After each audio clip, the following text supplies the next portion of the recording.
Agora vamos só entender, né, por que isso aconteceu. Você perguntou, a expectativa é de crise? Não, é já uma crise, né? A dúvida é qual o tamanho dessa crise. Essa crise ela vai ter aquilo que o pessoal gosta de chamar de efeito dominó, né? E chegar e começar a quebrar um monte de banco.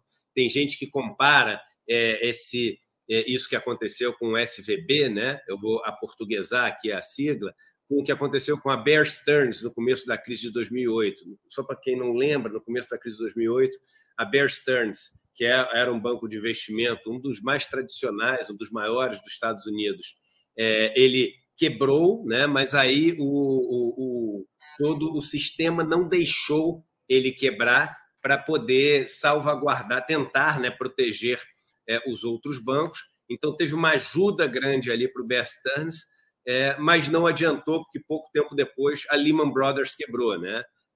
Que foi ali uma falência que nunca ninguém esperaria. As agências de crédito davam uma nota altíssima, ou seja, atribuíam um risco muito pequeno para a Lehman Brothers ali na crise de 2008, quando aquilo aconteceu. E aí eles falaram, olha, não vamos mais ajudar, né? E não ajudaram a Lehman Brothers, e aí a gente teve aquele, enfim, enorme efeito cascata e acabou atingindo todo mundo. O que aconteceu, Elô, que é interessante a gente notar, é que o cenário, por conta da Covid, ele mudou para um extremo para um lado, e aí depois deu um cavalo de pau e mudou para um extremo para o outro, numa velocidade inédita na história, né? Então, vamos lá, a gente tinha o mercado, os países, enfim, ali com suas taxas de juros, cada um num determinado nível, as economias também avançando, né? Um pouco abaixo do que eles queriam, mas avançando também, bem puxado muito por China. A grande questão era aquela confusão entre China e Estados Unidos, aquela guerra comercial, né, que começa a ficar muito forte com o Trump, né? E aí vem a Covid. Quando vem a Covid, o mundo para. Quando o mundo para, né, para poder fazer com que as empresas não quebrassem, o que os governos fazem? Eles diminuem muito o custo do dinheiro. Então, eles falam assim, olha, se você tem dívida, né, eu vou fazer com que sua dívida custe pouco, porque você não está ganhando dinheiro em lugar nenhum, então eu vou baixar esse custo para você. E se você não tem dívida, mas vai precisar pegar a dívida agora para poder honrar, né, a sua situação com fornecedores e etc., nesse momento tão difícil, você não está conseguindo vender, eu também vou te permitir que você pegue dinheiro barato. Como é que ele faz isso? Ele cai a taxa de juros. Então, a taxa de juros ela veio ali para os níveis mais baixos em décadas no mundo inteiro, né? Quando ela veio para o nível mais baixo em décadas e os países, enfim, começaram a oferecer todos aqueles estímulos de emprestar dinheiro, encontraram a vacina para a Covid, o isolamento em vários países fez com que a situação ficasse controlada, e aí, ali, 1 ano e meio, 2 anos depois, os países começaram a sair da Covid, mas sair com tudo aquilo engargalado, tudo aquilo represado, toda aquela atividade econômica, né? As viagens que não foram feitas começaram a ser feitas, os carros, né, que não foram vendidos começaram a ser vendidos, as ordens que não eram mais dadas para pedir ali matéria-prima foram dadas, tudo ao mesmo tempo. E isso gerou o quê? Inflação. E aí você começou a ter uma inflação muito alta no mundo inteiro, como há muito tempo não se via, e o mundo entrou respondendo para isso, aumentando a taxa de juros. E aí a taxa de juros veio assim para os níveis mais altos em muitos anos, né? E com a maior velocidade de crescimento em muito tempo. Então, a gente teve várias pessoas que ficaram bilionárias, né, em 2 anos e perderam quase tudo depois nos outros 2. Né? E um setor que foi muito afetado com isso, né? Primeiro positivamente e depois negativamente, foi o setor de tecnologia. Então, por exemplo, né, as tais das criptomoedas. As criptomoedas, e eu sempre falei muito aqui das criptomoedas como sendo uma tecnologia interessantíssima, mas algo que vem sendo precificado como bolha, em alguns casos como pirâmide, né, ao longo dos últimos anos. Quando você baixou a taxa de juros ali para zero no mundo inteiro, ou próximo de zero, caramba, é claro que essas criptomoedas iam explodir de valor, né? Porque o dinheiro estava muito barato, essas criptomoedas dependem enfim, de quem compra, quem entra novo no jogo, né? Alavanca quem já está antigo, por isso que eu falei que às vezes lembra muito o esquema de pirâmide, e elas começaram a se valorizar, se valorizar, se valorizar, vinham caindo ali antes da Covid, né, 2019, vinham caindo, aí começa a se valorizar, se valorizar, se valorizar. Quando começa a subir os juros, aí o problema vira o seguinte: caramba, não tem mais dinheiro para continuar alimentando essa pirâmide, que eu estou chamando com todo cuidado aqui para o povo não ficar bravo, porque às vezes o povo fica bravo, né, comigo. E aí elas começaram a cair muito, cair muito, cair muito de preço. Outro setor que foi muito afetado com isso foi o setor de novas tecnologias, né? Por quê? A gente chama de venture capital, as empresas que estão começando ali precisam de um dinheiro para poder testar o seu caso. Então, por exemplo, Lu, eu quero criar um novo modelo de carro que é movido a água. Estou inventando uma maluquice aqui, né? Pô, isso é um jogo de risco, é um jogo de muito risco. Eu preciso de um dinheiro, né, que esteja disposto a assumir esse risco. Se o cara perder, o cara vai perder tudo, né, para poder fazer esse negócio. Então, esse dinheiro que vem para o risco de negócios que ainda não estão estabelecidos, a gente chama esse dinheiro de venture capital. É capital de capital, e venture é uma coisa que eu vou traduzir de uma maneira não adequada, né, não é literal, mas é uma aventura, né? Então, aventura. É um capital para uma aventura. Então, o que acontece? Quando você subiu muito a taxa de juros, essas empresas, que eram empresas muito ligadas à tecnologia, né, essas empresas tiveram ali o freio de mão puxado naquilo que tinha à disposição delas, de capital para oferecer a elas. Quando isso aconteceu, né, essas empresas elas começaram, enfim, a ter que se readaptar a essa nova situação. A dívida delas não diminui, esse que é o grande problema, né? O que você tem à sua disposição para poder financiar o teu negócio é cortado, mas o que você deve para os teus fornecedores, o que você deve para todo mundo, enfim, você tem que continuar pagando. Então, o pessoal não tem culpa, né? Eles te emprestaram dinheiro, eles têm que receber de volta. E essas empresas começaram a ficar mais secas ali de liquidez. Esse banco, Silicon Valley Bank, o SVB, esse banco ali a gente fala da Califórnia, mas é um banco que tem, enfim, ali filiais no mundo inteiro. Ele começou a sofrer principalmente por esses dois motivos. Os clientes desse banco, que eram essas empresas de tecnologia, passaram a ter o caixa delas diminuindo muito. O caixa delas era o que elas investiam no banco, então começou a diminuir muito esses investimentos. Como começou a diminuir muito esses investimentos, diminuir investimento significa que o pessoal tem que resgatar dinheiro. Quando resgata dinheiro do banco, o banco tem que vender, né, aquilo onde ela estava aplicando o dinheiro do cliente.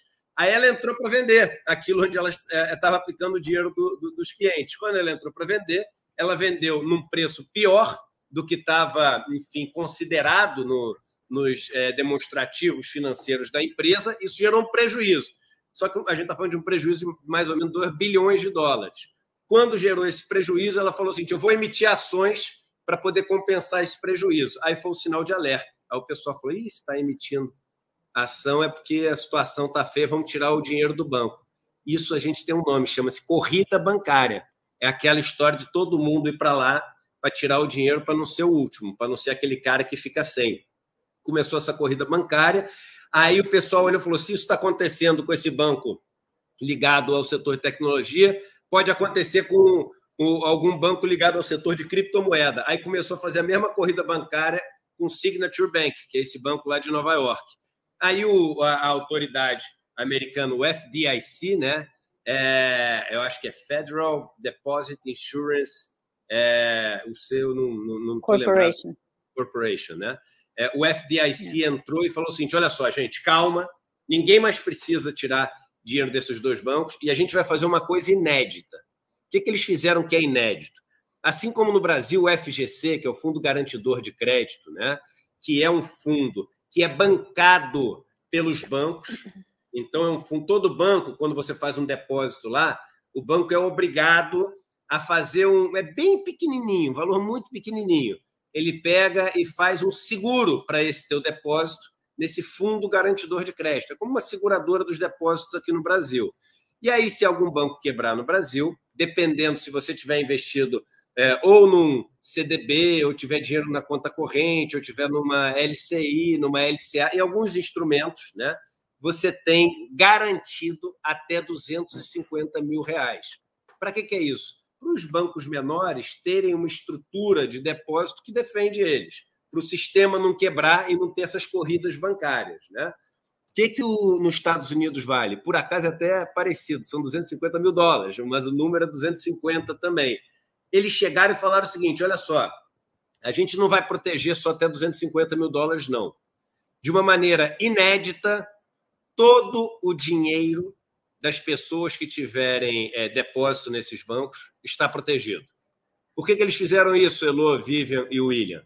Porque esses bancos não são bancos com muita continha pequena. São bancos com contas muito grandes e mais concentradas, né, em alguns players, alguns participantes importantes desse setor de tecnologia. Se ele chegasse para 100 dessas empresas que têm 200 milhões, 300 milhões investidos lá, né, e são empresas que, enfim, são ligadas ao setor de tecnologia, ao setor de criptomoedas, etc., e falar assim, está aqui de volta só 250 mil, isso ia dar um prejuízo gigante para essas empresas, e aí ia ter um efeito dominó para todo o setor de tecnologia. E aí a consequência ia ser enorme. Então, eles garantiram tudo isso para poder proteger. Quando eles falaram isso, até as criptomoedas, a Bitcoin, etc., tiveram uma alta gigantesca por causa dessa grande proteção. Eles reforçaram muito o seguinte, não é dinheiro do contribuinte, porque esse dinheiro é um dinheiro desse seguro do FDIC que os bancos fazem para os depósitos. E aí a situação lá ficou meio que assim, bem parada para esses dois bancos. Mas com a dúvida que tem no ar agora, e aí? Né? Vai ter um próximo? Não vai ter um próximo? Porque, enfim, o custo da dívida, né, o custo dos empréstimos ainda está muito grande, porque a taxa de juros subiu muito, e o Fed está dizendo que vai continuar subindo a taxa de juros. A expectativa até anteontem era que ele continuasse subindo. Aí depois agora já está na dúvida. Depois disso que aconteceu, eles falaram provavelmente o Fed vai mudar isso. Talvez ele prefira até ficar com um pouco de inflação durante um tempo, mas não deixar o sistema todo quebrar. Quando lá fora eles param de subir juros, os Estados Unidos é a referência. Imagina que é o seguinte, os Estados Unidos é o fundo do mar, né? Os Estados Unidos é ali o fundo do mar. Aí todos os outros países, né, têm ali a sua taxa de juros usando a base dos Estados Unidos, a taxa dos Estados Unidos como base, né? Então, quando sobe o fundo do mar, o nível do mar sobe em todos os outros lugares, né? Quando desce o fundo do mar, o nível do mar desce em todos os lugares. Isso obviamente, é uma alegoria. Tem lugares que acabam tendo taxa de juros mais baixa que os Estados Unidos, né? Ou seja, não dá para imaginar a água abaixo do fundo do mar, mas só como uma alegoria que é a referência. Tudo está meio que vinculado ali à taxa de juros americana. Com essa expectativa da taxa de juros americana ser menor para frente, o mundo inteiro, né, também passa a ter uma expectativa de taxa de juros de alguma maneira menor para frente. Com o mercado corporativo, que é esse mercado de empréstimo para empresas, assim, passando esse perrengue nos Estados Unidos, o mundo inteiro fica preocupado se vai ter dinheiro para as empresas. E isso também faz com que os bancos centrais comecem a pensar em cair a taxa de juros ou não subir tanto para proteger as suas empresas. Então, ontem, por exemplo, você pegou a taxa de 10 anos, né, que é a taxa ali no Tesouro Direto, se você entrar, dos títulos pré-fixados, que vencem ali em 2033, mais ou menos. Um dia antes, elas estavam negociando ali a 13,40%, a 13,50%. Ontem estavam negociando abaixo de 13%. Né? Então, é uma queda bem relevante. A gente está falando de quase 0,5% abaixo de onde estava antes. E isso, obviamente, vem de um motivo muito ruim, ou seja, de uma preocupação enorme com essa situação das empresas, né, no mundo e dos balanços dos bancos e etc. Mas é uma coisa ruim, o motivo é ruim, mas pode ter um impacto positivo no Brasil quer fazer o Banco Central finalmente, né? Agora ele tem a melhor desculpa que ele precisava ter para começar a cair os juros aqui no Brasil, que era algo que é algo, né? Era não, porque ainda não aconteceu, mas é algo que, se não acontecer, né, vai ser muito difícil a nossa economia se recuperar.